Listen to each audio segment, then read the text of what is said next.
So let's begin with 3 Om chants. Take a deep breath in.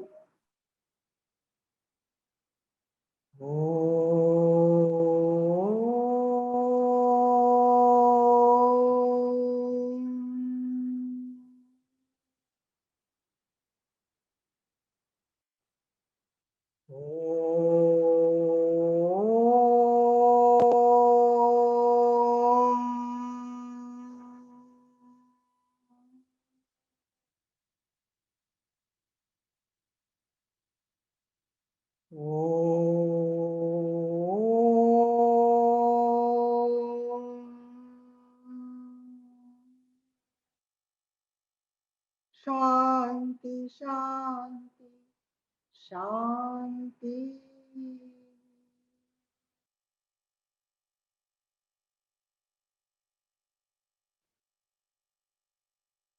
तो आजकल जब अ उ और म बोलते हैं, ओम बोलते हैं, तो मुझे लगता है कि अरे अपनी पूरी जिंदगी या इस पूरे संसार को तो हमने इन 3 लेटर्स में बार दिया। जैसे 3 बार, ये 3 बार अ उ म कहने के बाद जो हमारा साइलेंस का पीरियड है, बस उसमें ही रुकने का मन करता है। और ये फील होता है कि जैसे कृष्ण भगवान ने गोवर्धन पर्वत को अपने चितली उंगली पर धारण कर रखा था।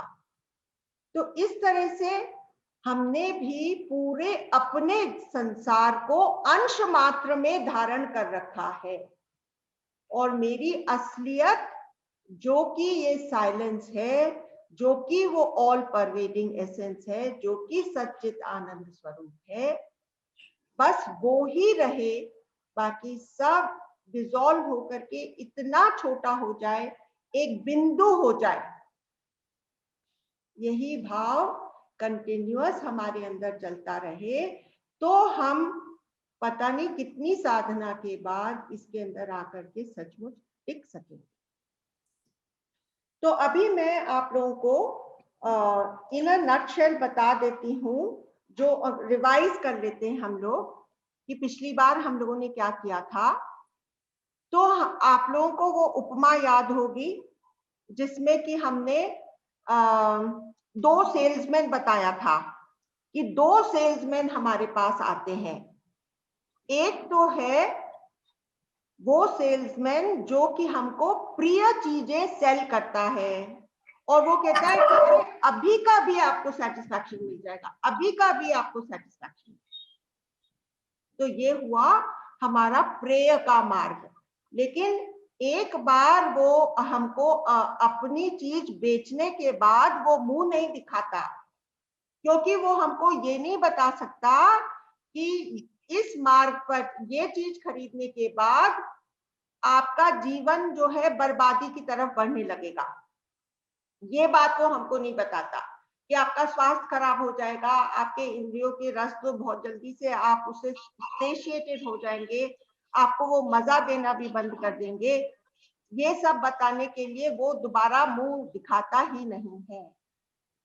और अगर हमने श्रेय का मार्ग चुन लिया, दूसरे सेल्समैन की आवाज सुन ली जो कि कहता है कि आप अच्छाई की तरफ बढ़ो, आप अच्छाई की तरफ बढ़ोगे तो आपके जीवन में खुशियों की पिटारियां खुलती रहेंगी।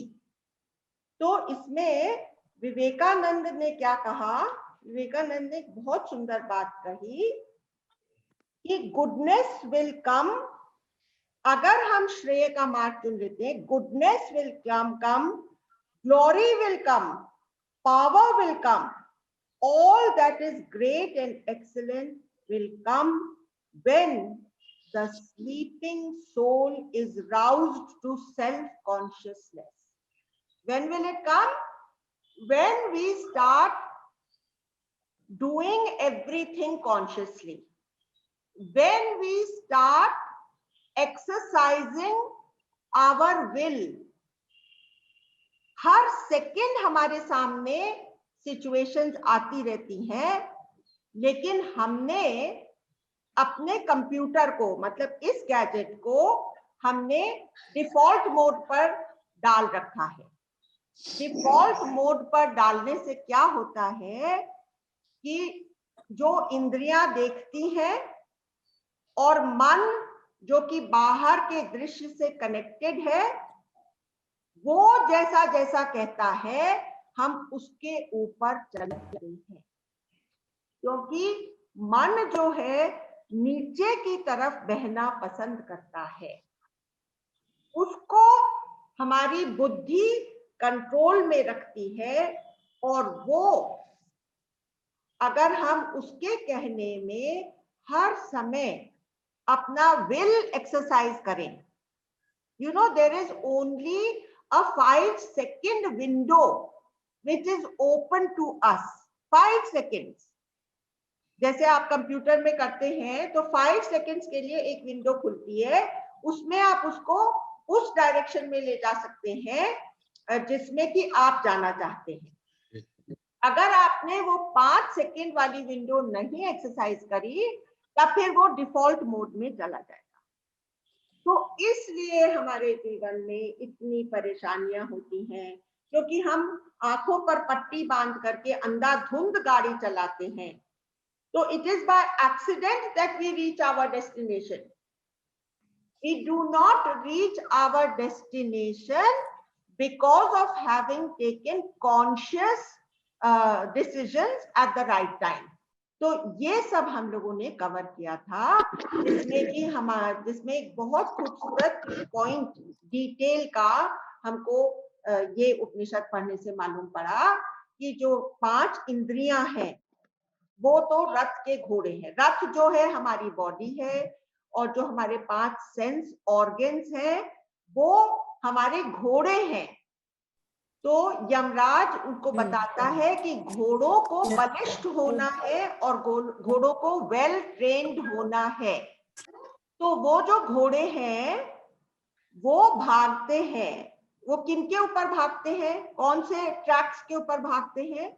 विषय रस, जो हमारी 5 इंद्रियां हैं उनके जो 5 रस हैं, मतलब आंख जो है वो रूप को देख करके उस तरफ भागती है, कान जो है वो कुछ भी मधुर आवाज की तरफ भागते हैं, नाक वाला जो घोड़ा है वो खुशबू की तरफ भागता है, और जो रस वाला जो घोड़ा है जो जल तत्व से कनेक्टेड है वो टेस्ट की तरफ भागता है, और जो हमारी त्वचा से कनेक्टेड घोड़ा है वो भागता है टच के ऊपर, जो भी हमको स्पर्श जो कि लुभावना लगता है उस डायरेक्शन में वो घोड़ा भागने लगता है।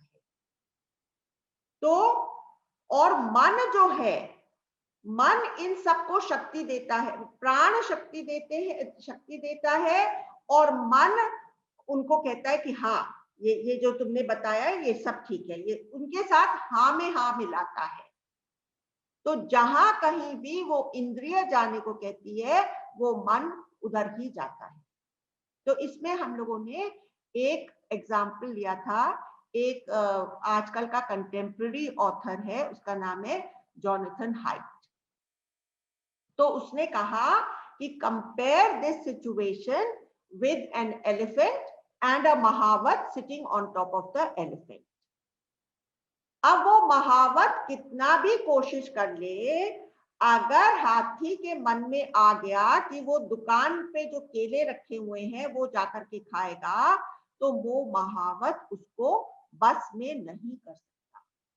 तो एलिफेंट के लिए ट्रेनिंग की जरूरत है, और मन को सही दिशा मालूम होनी चाहिए, जो कि वो ऐसे ही हाँ में हाँ मिलाते न जाए, और हमारी बुद्धि को, हमारी डिस्क्रिमिनेटेड पावर को, जो कि चैरियटियर है, रथी है, हम रथी नहीं हैं, हम तो खाली पैसेंजर हैं, हम तो अमीर हैं, हम तो पीछे वाली सीट पर बैठ जाते हैं और एक शोफर हम गाड़ी चलाता है, हम अपने आप को अमीर समझे, हम ये नहीं समझे कि अरे मैं तो बेकार हूं, ऐसे नहीं। मैं अमीर हूं, मेरे पास शोफर है, मेरे ड्राइवर है, वो मेरी गाड़ी चला रहा है और मैं हर चीज का मजा ले रहा हूं। ठीक है, तो अब हम लोगों ने यहां तक हम आए और इसमें यमराज ने क्या कहा कि यमराज ने कहा कि जो इंद्रिय है, जो जो हमारा पंच महाभूत से बना अन्नमय कोश है, वो तो सबसे नीचे है।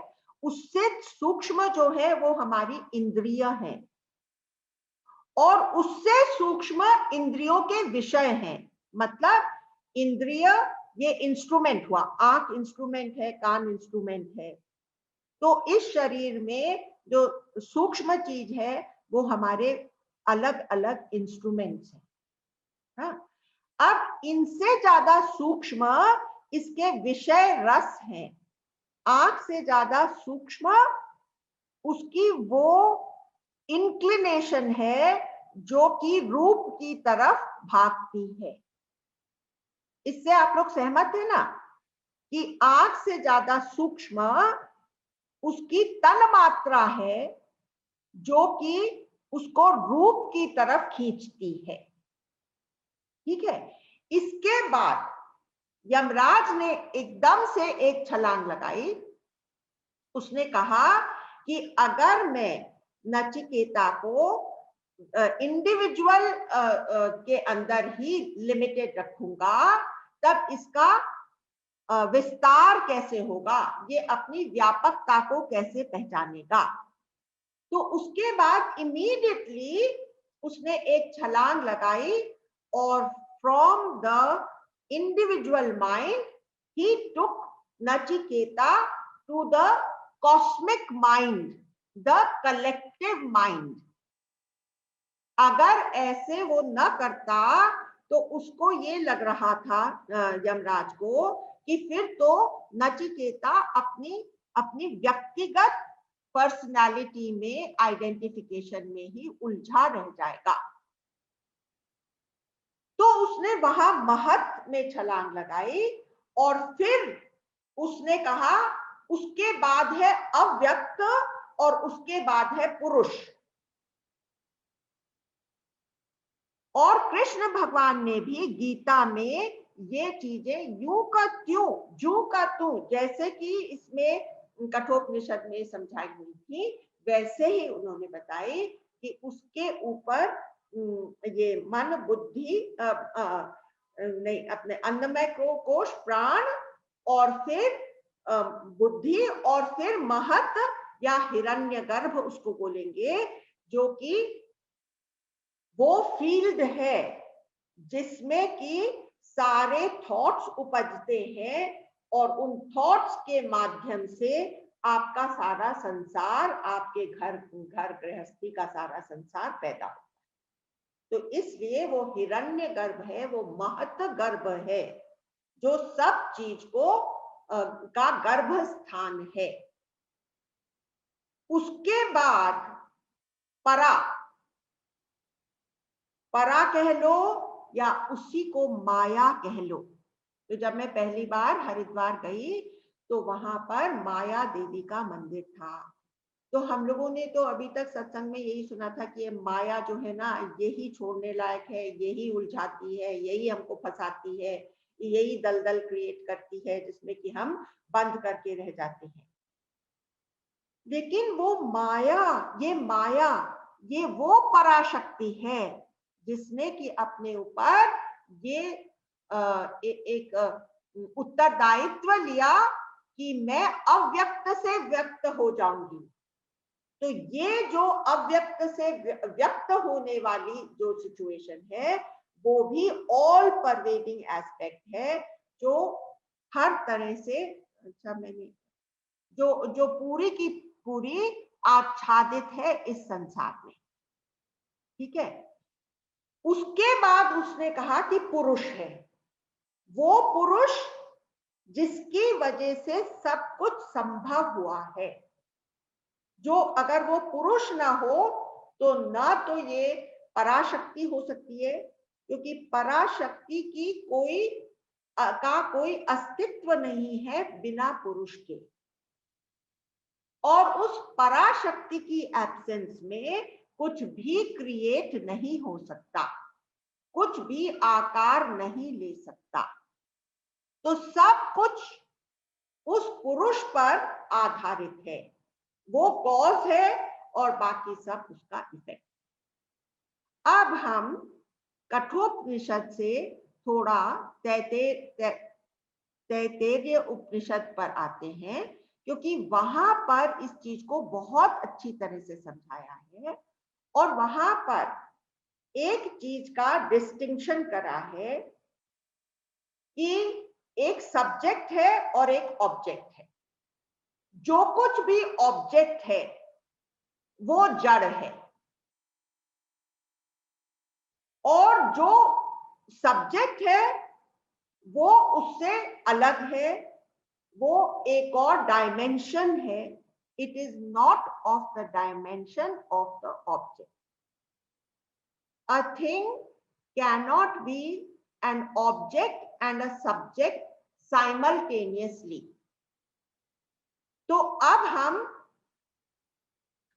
वो जो अरुंधति न्याय की हमने बात करी थी कि अपने आप से शुरू होकर के जो हमारा स्थूल रूप है, वो जो हम बिल्कुल अच्छी तरह से जानते हैं, वहां से शुरू होकर के हम उसके भीतर भीतर भीतर ट्रैवल करेंगे, जिससे कि हम अपनी असलियत तक आकर के वहां पर हम खड़े हो जाए।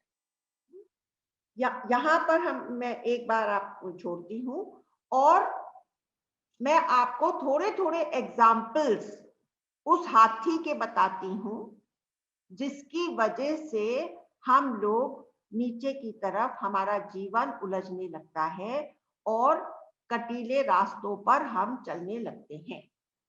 तो एक तो अब रसगुल्ला, ये कलकत्ते में होने की वजह से हम आपको रसगुल्ले का एग्जाम्पल देते हैं, और ये चीज हमारे साथ बार बार घटती रहती है। तो वो स्वामी जी बता रहे थे कि जैसे वहां पर सब लोग पंगत में बैठ जाते हैं ना खाना खाने के लिए, तो एक आदमी आता है, एक योगी आता है, एक साधक आता है रसगुल्ले की बाल्टी लेकर के। तो वहां पर एक स्वामी जी थे, तो उनको डायबिटीज हो गई थी, तो उनको रसगुल्ला वर्जित था। लेकिन हम लोग सबके मन में ये बात रहती है कि अगर रसगुल्ले का पूरा रस निचोड़ लेंगे तो वो इतना नुकसानदेह नहीं रहेगा, उसके अंदर तो सारी शुगर तो निकल गई, और फिर जो फायदे की चीज है, जो प्रोटीन है, वो हमारे अंदर जा सकती है। तो जब भी तो उन स्वामी जी के जिनको डायबिटीज थी, उसके पास में जब वो बाल्टी लेकर के आया, तो ये एक नया साधक था जो कि उस दिन परोस रहा था। तो उस साधक को उन्होंने कहा कि निचोड़ के दे दो भाई।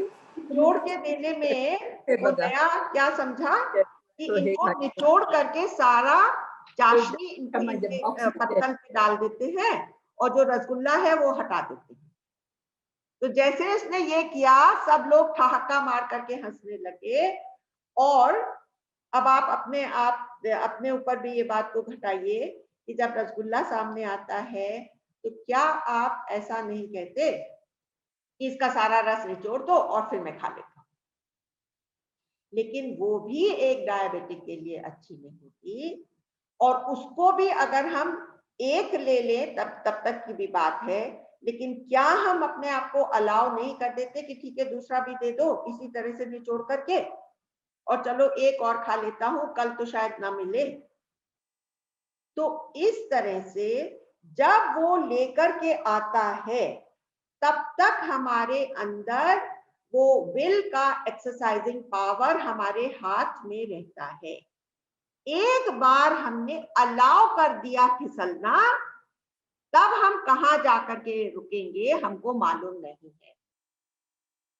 तो इसमें क्या होता है, तो इसमें वो बता रहे थे कि एक आदमी था, तो वो एकदम रिहैबिलिटेशन सेंटर में था, और उसको एकदम मना कर रखा था कि तुमको सिगरेट नहीं पीना है।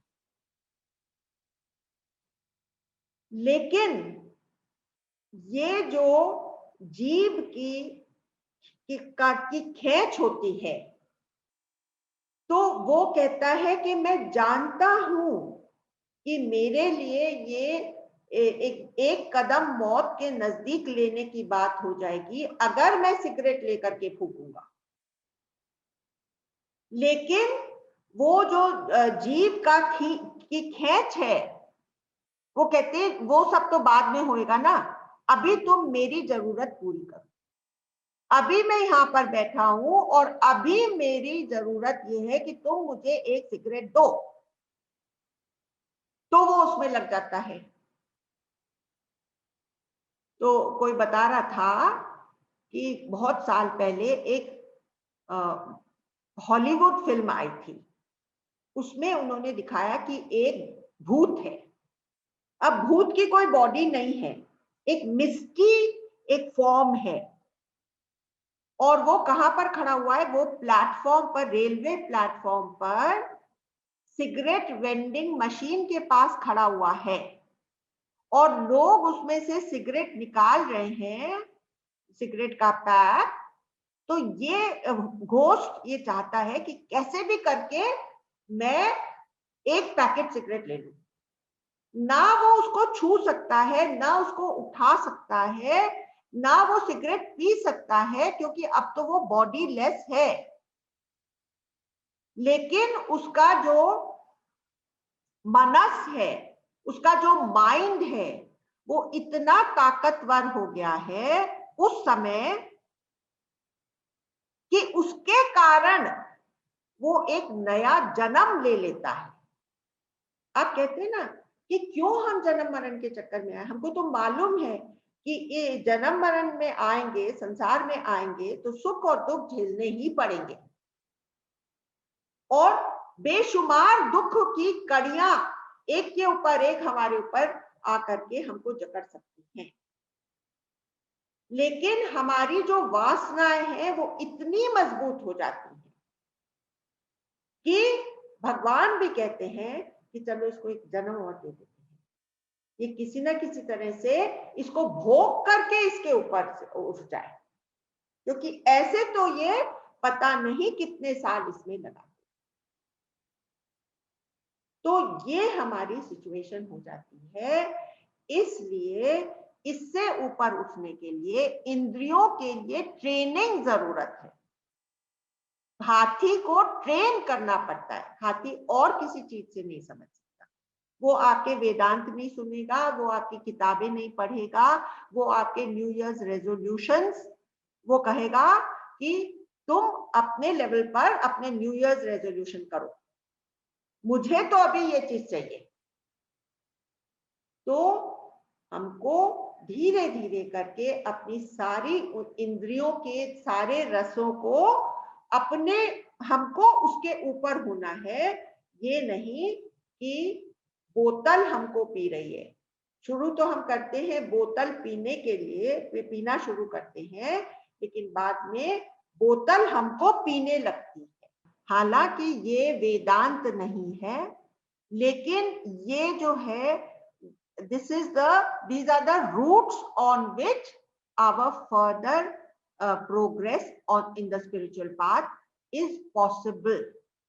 इसलिए लास्ट टाइम का जो लेसन था वो बहुत ही ज्यादा इम्पोर्टेंट था, और उसी के लिए विवेकानंद ने कहा था कि गुडनेस विल कम, मतलब यदि आप कॉन्शियसली अपने हर एक्शन को वॉच करें, अपने हर शब्द को वॉच करें, अपनी हर हैबिट को वॉच करें, अपने आप को टोटली ट्रेन करें, तब goodness will come, glory will come, power come, all that is great and excellent will come when the sleeping soul is roused to self-conscious action. Self conscious मतलब ये नहीं कि हम झेप करके कर रहे हैं। सेल्फ कॉन्शियस का मतलब है the self is conscious of what he is doing. तो योग की पद्धतियां क्या बताती हैं कि तुम अपने माइंड को स्टिल करो, तब तुम्हारी इंद्रियां वश में आ जाएंगी। ध्यान में बैठो। और उसके लिए हम लोगों ने निक नाथन की बात करी थी कि take in the breath and out. Now here, smile and be happy. Here, now, smile and happy. अब हम लोग चलते हैं तैत्तिरीय उपनिषद पर। तैत्तिरीय उपनिषद क्या कहता है कि आप एक डिवीजन, वेदांत जो है वो बहुत ही प्रिसाइज है। तो वेदांत क्या चाहता है कि आप ये डिस्टिंक्शन करिए कि ये ऑब्जेक्ट है या ये सब्जेक्ट है। तो जो ऑब्जेक्ट है वो जड़ है। तो अभी आप देखिए, आप अपने शरीर के बारे में, हम अपने शरीर से शुरू करते हैं। तो उसमें तैत्तिरीय उपनिषद में क्या बोलता है कि ये अन्नमय कोश भी तुम हो, तुम्हारा आत्मा है। अन्नमय कोश आत्मा, ये जो अन्नमय कोश है ये तुम ही हो, ठीक है। लेकिन ये अन्नमय कोश, अब इसके साथ में क्या क्या चीज है कि ये अन्नमय कोश को अगर हम परमात्मा मान करके चलते हैं, क्योंकि हम तो अभी तक खाली अन्नमय कोश को जानते हैं, तो क्या ये इसमें कोई बदलाहट नहीं होती? तो हम कहते हैं नहीं, ये तो बहुत ही बदलता है। ये तो बचपन से कैसे बुढ़ापे तक पहुंच जाता है। तो अन्नमय कोश में बदलाहट है। फिर अन्नमय कोश को जाना जा सकता है कि नहीं? तो हाँ, अन्नमय कोश को तो मैं जानती हूं। जैसे मैं कहती हूँ ये मेरा हाथ है, तो ये मेरा हाथ है, ये एक अलग ऑब्जेक्ट हो गया। इसी तरह से मेरे शरीर के एक एक जो पार्ट्स हैं वो भी ऑब्जेक्ट हो गए। तो ये अन्नमय कोश जो है वो भी ऑब्जेक्ट हो गया। तो मैं कौन हूं? अरे मैं तो इसको जानने वाला हूं ना। क्या जब ये हाथ यहाँ पर रहता है तो क्या हाथ आपको जानता है या आप हाथ को जानते हैं? क्या हाथ कह सकता है कि मैं ये अमला को जानता हूं? क्या हाथ ये महसूस करता है कि मैं अमला को जानता हूं? नहीं, अमला महसूस करती है कि ये हाथ मेरा है, मैं इसको जानता हूं। आज इसमें दर्द हो रहा है, आज ये तो अच्छा है, आज इसके अंदर ताकत महसूस हो रही है, आज मैं इससे बॉटल खोल पा रही हूं। ये अपने अंग प्रत्यंगों को जानता है। तो इसका मतलब कि ये जो अन्नमय जो मेरा शरीर है, जिसको मैं ये सोचती थी कि मैं तो यही हूं, तो नहीं, ये नहीं हो सकता। तो क्या है? तो उससे कुछ और सटल चीज होगी। तो फिर अन्नमय कोश से सटल हम अपने आप का क्या चीज जानते हैं? हम अपनी एनर्जी फील्ड को जानते हैं कि हाँ, मेरे अंदर एक एनर्जी है जो कि मुझे चला रही है, मेरी प्राण शक्ति। तो क्या ये मेरी प्राण शक्ति जस का तस रहती है या इसके अंदर बदलाहट होती है? तो वो कहता है कि देखो, बच्चे को देखो, उसके अंदर कितनी ज्यादा एनर्जी होती है ना। कितनी एनर्जी होती है बच्चे के अंदर? तो बच्चे के अंदर जब इतनी एनर्जी होती है तो फिर बुढ़ापे तक आते आते आदमी का उठना बैठना ही मुश्किल हो जाता है। तो हम वो प्राणमय कोश भी हम उसको जानने वाले हैं। जो मेरी असलियत है वो उससे कुछ और सूक्ष्म होगी, उससे कुछ और सूक्ष्म होगी। तो प्राणमय कोश से ज्यादा सूक्ष्म क्या है? तो वो है मेरा मनोमय कोश। मनोमय कोश होता है कि नहीं? हमारा जो मनोमय कोश है वो प्राणमय कोश से ज्यादा सूक्ष्म है। ये मन जिसमें मैं पूरी तरह से, मन मेरे अंदर नहीं है, मैं मन के अंदर हूं। मन इतना बड़ा है, मन मेरे पूरे शरीर में व्याप्त है। अरे तो फिर तो मैं मन ही हूं, शायद आत्मा। और आजकल के कंटेम्प्रेरी टाइम्स में 99% of the people consider themselves to be the mind. They don't know anything beyond the mind. लेकिन क्या ये मन बदलता नहीं है? अरे ये मन तो बहुत ही बदलता है। जितना अन्नमय कोश बदलता है उससे भी जल्दी मनोमय कोश बदलता है। तो ये तो स्थिर है ही नहीं। तो ये मेरी आत्मा नहीं हो सकती।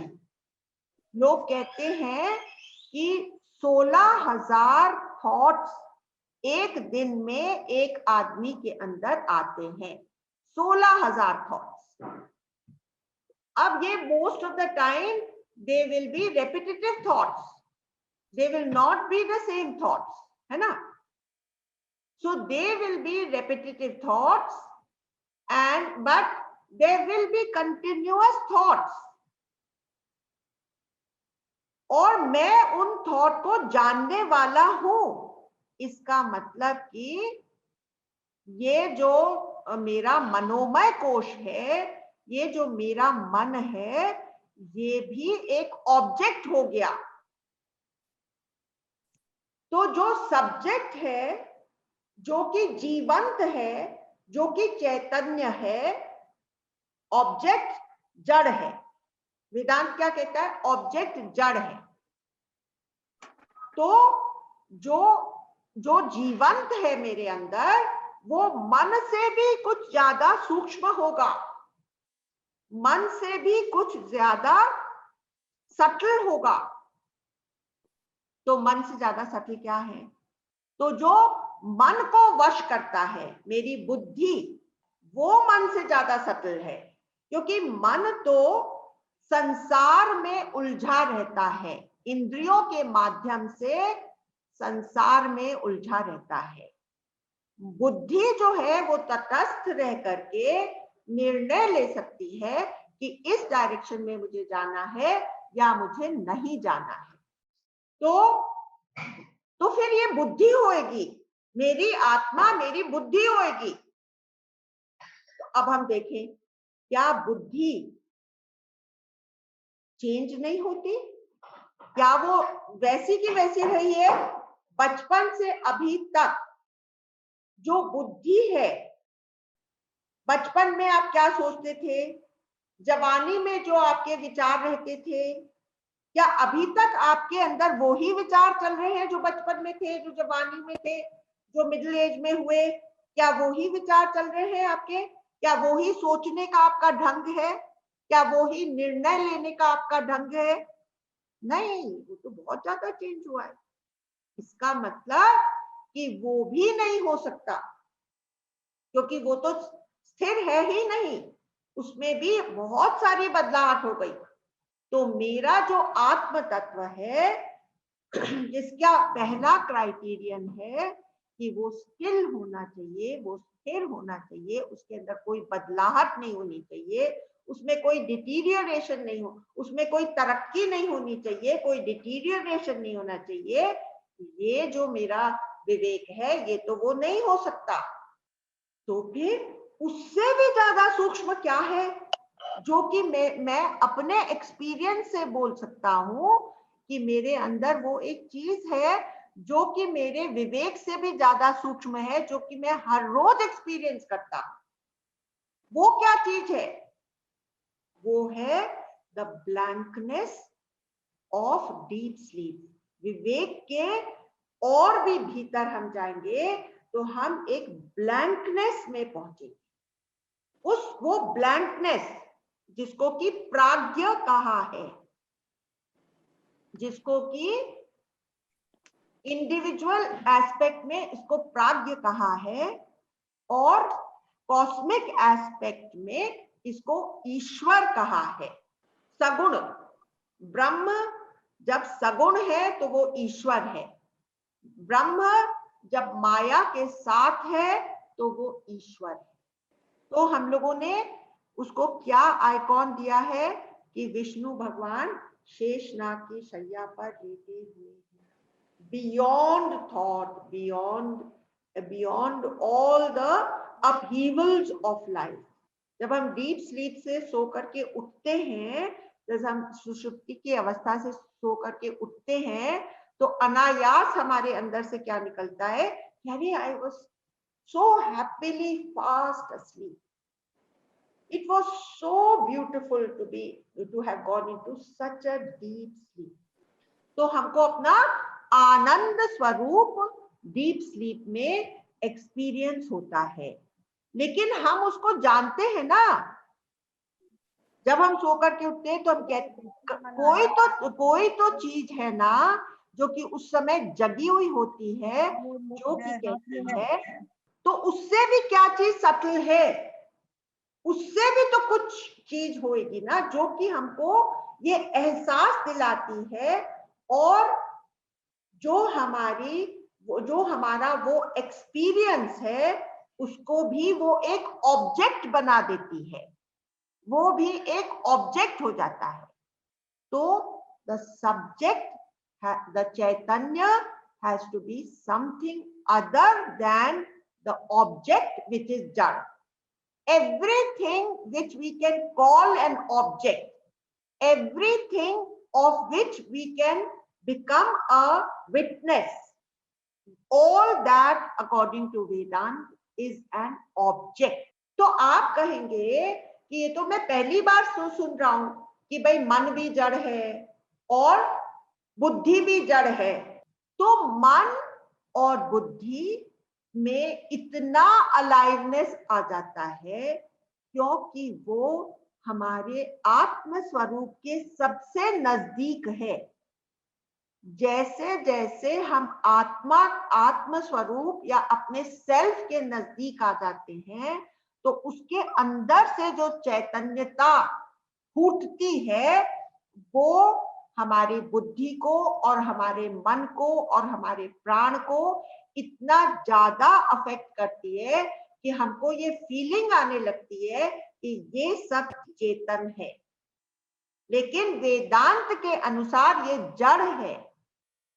तो अब ये जो आनंदमय कोश है, यहां तक हम पहुंचने के बाद ये रियलाइज करते हैं कि अब कहां जाएं। तो अब आपको मैं एक एग्जांपल दूंगी कि जैसे आपने कहा कि go and see if there is somebody in the basement. तो आप गए बेसमेंट में, अब आप बेसमेंट एकदम अंदर अंदर अंदर जा करके एकदम नीचे बेसमेंट में चले गए। हाँ, तो आपने आकर के कहा no, there was nobody over there. So there was nobody over there, is this statement correct? You were there, no? To know that there was nobody over there. Without you being there, would you have known that there is nobody there? तो ये जो aspect है, मतलब there is something which is subtler than the blankness of deep sleep, which is making us aware of our experience of the deep sleep. तो मेरे को ऐसा आया कि जैसे हम लोगों ने बचपन में बहुत सी वो कहानियां सुनी थी ना कि 7 समुंदर पार जाकर के वो गुफा होगी और वहां पर एक के अंदर एक 5 गुफाएं होंगी। तो 5 गुफाएं जो होंगी, तो उसके भीतर जाकर के तुमको वो सोने की समथिंग चिड़िया मिलेगी जो ढूंढने के लिए तुम निकले हो। सुनी थी कि नहीं बचपन में? इस तरह की बहुत सी कहानियां सुनी थी कि नहीं? तो हम पहली गुफा में जाएंगे तो वहां पर तो सूरज की रोशनी ही आ रही है, तो हम कहेंगे कि ठीक है, यहाँ पर तो हमको सब दिख रहा है। ठीक है, जैसे कि हमारा ये अन्नमय कोश हो गया, जो कि हमको पूरी तरह काफी हद तक हमको अपने अन्नमय कोश का अनुभव होता रहता है। फिर उसके बाद हम आगे जाएंगे तो हम मशाल की रोशनी लेकर के जाएंगे, एक मशाल अपने हाथ में उठा करके लेकर के जाएंगे। तो हम कहेंगे कि हाँ, यहाँ पर तो जैसे कि चंद्रमा की रोशनी रात में आ जाती है, तो वो उससे हमको सब कुछ दृष्टिगोचर हो रहा है। तो वहां पर हमको चंद्रमा की रोशनी दिखाई। अब हम तीसरी गुफा में गए तो वहां पर इतना घुप अंधेरा था, ना वहां पर सूरज की रोशनी थी ना चंद्रमा की रोशनी थी। तो हमने क्या इस्तेमाल किया, अरे कोई है, तो आवाज की इल्यूमिनेशन। लेकिन वहां पर तो कोई नहीं था, वहां पर तो आवाज सुनाई नहीं पड़ रही, किसी ने नहीं सुनी, तो आवाज की रोशनी भी वहां पर फेल हो गई। तो अब हम क्या करेंगे, अब हम और आगे जाएंगे, तब हमको फील होगा कि यहां पर तो कोई भी नहीं है, लेकिन हम अपने आप को वहां पर भी जान पा रहे हैं कि मैं हूं और यहां पर बाकी कुछ भी नहीं दिखाई दे रहा है, कुछ भी नहीं है, कोई और दूसरा अनुभव नहीं है। तो वेदांत तैत्तिरीय उपनिषद क्या कहता है, वो कहता है कि वो जो सेल्फ इफल्जेंट अवेयरनेस है, उसको किसी की रोशनी की जरूरत नहीं है, ना सूरज की रोशनी की, ना चंद्रमा की रोशनी की, ना दिए की रोशनी की, ना आवाज की रोशनी की, कुछ भी वहां पर नहीं है।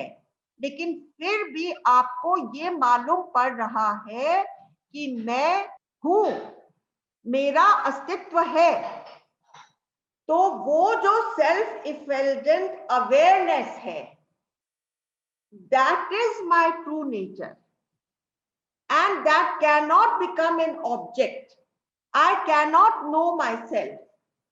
Just like the eyes, they see the whole world, but can they see themselves? Can they see themselves? तो आप कहते हैं कि हाँ मैं देख सकता हूं ना, अपनी आंख में शीशे में देखता हूं। तो क्या आप शीशे में अपनी आंख देख सकते हैं या आंख का रिफ्लेक्शन देख सकते हैं?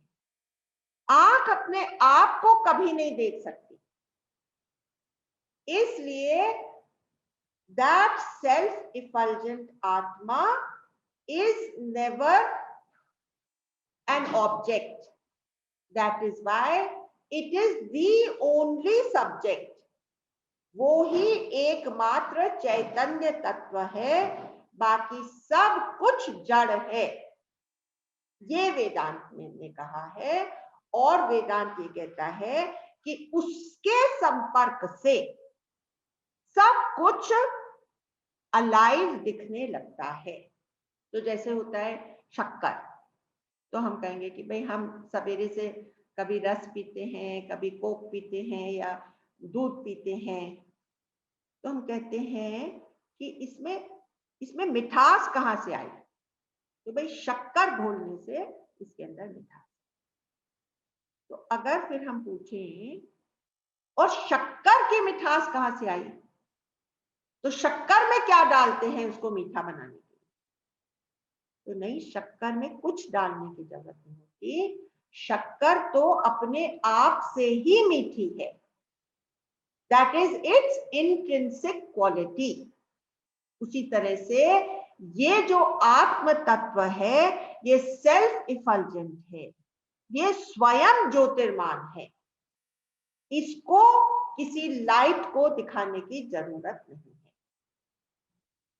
इसको कोई बिजली चमकने से ये नहीं दिखती, कोई सूरज की रोशनी में नहीं दिखती, कोई चंद्रमा की रोशनी में नहीं दिखती, दीपक की रोशनी में नहीं दिखती, बल्ब की रोशनी में नहीं दिखती। कुछ भी यहाँ पर इल्यूमिनेटिंग नहीं हो, तभी भी इसको अपनी एग्जिस्टेंशियल रियलिटी का खुद ब खुद मालूम होता है। That is why it is called self-effulgent. तो आपने ये एग्जाम्पल समझा ना कि जिसके अंदर इंट्रिंसिकली इल्यूमिनेशन है, प्रकाश है, ज्योतिर्मान है, आभा है, वो ही मेरी आत्मा है और वो ही मेरा परम तत्व है। और ये जो मेरा परम तत्व है, जो मेरी असलियत है, ये इतनी सटल है, इतनी सटल है इसको खंड खंड खंड खंड नहीं किया जा सकता। जैसे हवा, हवा को आप खंड खंड कर सकते हैं क्या? जैसे आकाश, आकाश को आप खंड खंड कर सकते हैं क्या? स्पेस के अंदर आप दीवारें बना सकते हैं क्या? स्पेस हमेशा आपस में जुड़ी हुई ही रहेगी, चाहे आप उसको कितनी ही उसके चारों तरफ दीवारें खड़ी कर लें, लेकिन at one level it will be all connected. तो आप कहेंगे कि आपने तो ये सब समझा दिया, लेकिन मेरे को अपने अंदर कोई डिफरेंस नहीं लग रहा है।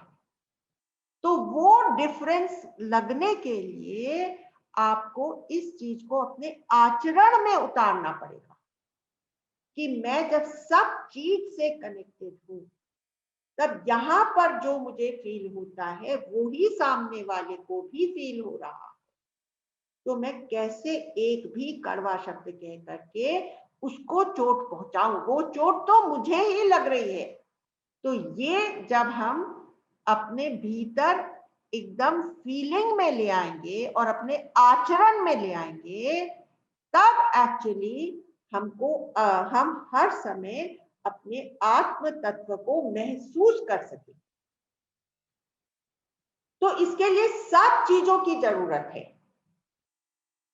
कि पूजा पाठ की भी जरूरत है, जो कि हमको एक ऑल परवेडिंग सत्ता का एहसास दिलाता है, जिसके आगे हम मत्था टेकते हैं। तो जो भक्ति मार्ग में टोटल समर्पण होता है, वो और ज्ञान मार्ग से जब हम पूरी एकता को समझ लेते हैं और आई एम दैट समझ लेते हैं, तो दोनों का नेट रिजल्ट सेम होता है। तो अब मैं आपको एक बहुत सुंदर सा भजन सुनाना चाहती हूँ, जिसमें यही बात है कि जिस किसी का भी अस्तित्व है वो अस्तित्व भगवान है। जिस किसी का भी अस्तित्व है, existence, that existence belongs to only the Brahman, the Atma Tattva, the all pervading essence. उसके अलावा कोई चीज की एग्जिस्टेंस नहीं है। जैसे देखिए, हम लोग आलू, हमने आलू उबाला तो आलू इतना गर्म छोड़ देते हैं, लेकिन क्या वो आलू हमेशा गर्म रहता है? नहीं, वो थोड़ी देर में ठंडा हो जाएगा। तो आलू ने गर्माश कहां से अपने अंदर लाई? वो पानी जो बॉईल हो रहा था। तो पानी की को गर्माश कहां से मिली? क्या वो उसकी अपनी गर्माश थी? नहीं, पानी भी कुछ देर में ठंडा हो जाएगा। तो पानी को गर्माश मिली उस भगोने से जिसमें कि वो डाला हुआ था। तो क्या वो भगोने के अंदर अपनी खुद की गर्माश थी? नहीं, उसको गर्माश मिली उस आंच से जो कि उसके नीचे चल रही थी, भबक रही थी। तो क्या वो आंच अपने आप से गर्म थी? Yes, that was the intrinsic quality of the fire. जब तक फायर है तब तक वो गर्म रहेगी ही। तो केवल एक चीज की एग्जिस्टेंशियल क्वालिटी है, and that is the all pervading आत्म तत्व। तो इसी बात पर यमराज नचिकेता को ले आया कि तुमने ये सवाल पूछा था कि तुम असल में क्या हो। तो जो तुम्हारी सेल्फ है, जो तुम्हारा आत्म तत्व है, जिसको तो हम कहते हैं कि मैं हूं, वो क्या है? कैसे हम लोग अन्नमय कोश नहीं है? कैसे हम लोग उसके भीतर का प्राणमय कोश नहीं है? एक कहानी और है जो कि वेदांत में बहुत ज्यादा प्रचलित है, और वो ये है कि 10 फ्रेंड्स गए पिकनिक मनाने। तो रास्ते में पड़ी एक नदी। तो उस नदी को पार करने के लिए उन लोगों ने मतलब थोड़ी मशक्कत हुई, लेकिन वो सब लोग पार होकर के दूसरी तरफ पहुंच गए। तो एक को ध्यान आया कि अरे, हम अपने आप को हम गिन तो ले, हम लोग सब वापस आ गए कि नहीं? तो उसने गिना 1 2 3 4 5 6 7 8 9। Oh where is the 10th person? अरे 10वां तो कहाँ रह गया? तो दूसरे ने कहा नहीं नहीं मैं गिनता हूं, और उसने भी गिना 1 2 3 4 5 6 7 8 9। अरे 10वां तो मिल ही नहीं रहा है। तो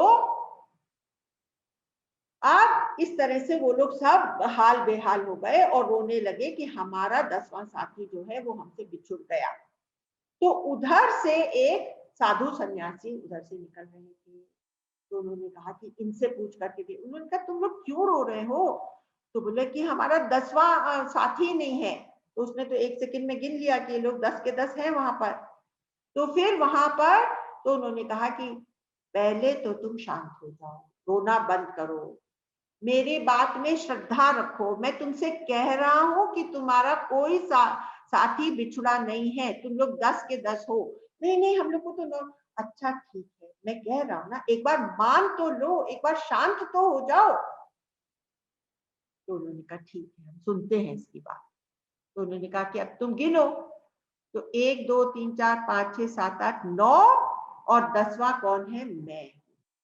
तो उनसे गलती कहाँ हो रही थी कि वो लोग सोच रहे थे कि जो 10वां साथी है वो भी इन्हीं के जैसा एक होगा, लेकिन जो हमारा 10वां हमारे अंदर की परत है वो जो है वो इन सब 9 परतों से भिन्न है। हमारी गलती होती है कि हम आत्म तत्व को भी अ काइंड ऑफ ऑब्जेक्ट करके जानना चाहते हैं, लेकिन वो मेरा अपना स्वरूप है जो कि जाना नहीं जा सकता, जो कि अनिर्वचनीय है, जिसको हम एक्सपीरियंस नहीं कर सकते, क्योंकि वो एक्सपीरियंसर है, वो नोअर है, और उसके हम सबसे नजदीक आ सकते हैं by always trying to be in our witness consciousness. The Lord incarnate, the Lord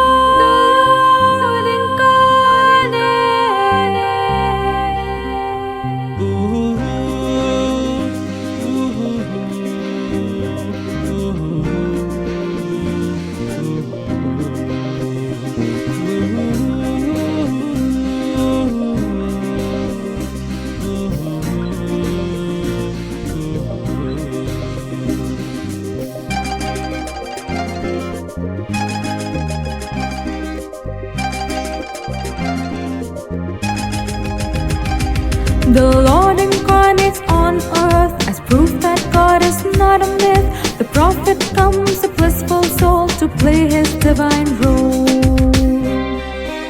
जिस किसी का भी अस्तित्व है, वो अस्तित्व भगवान है।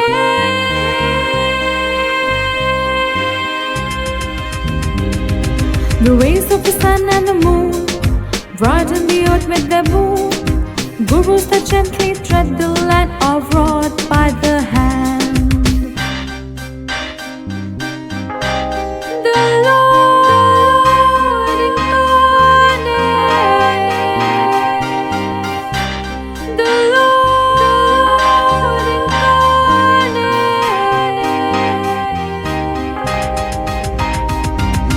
Rama came, the ideal man, complete in Krishna's wisdom span. Christ embraced the cross, igniting love in minds so gross.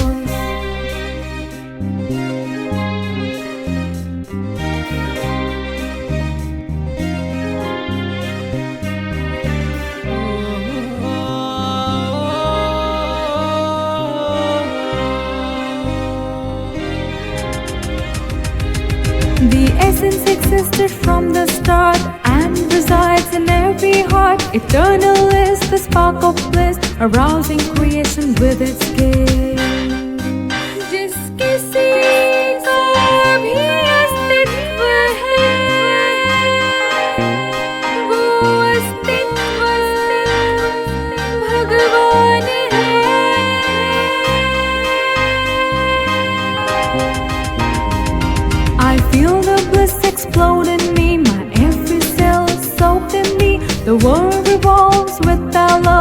only power is that of love. The only power is that of love. The only power is that of love.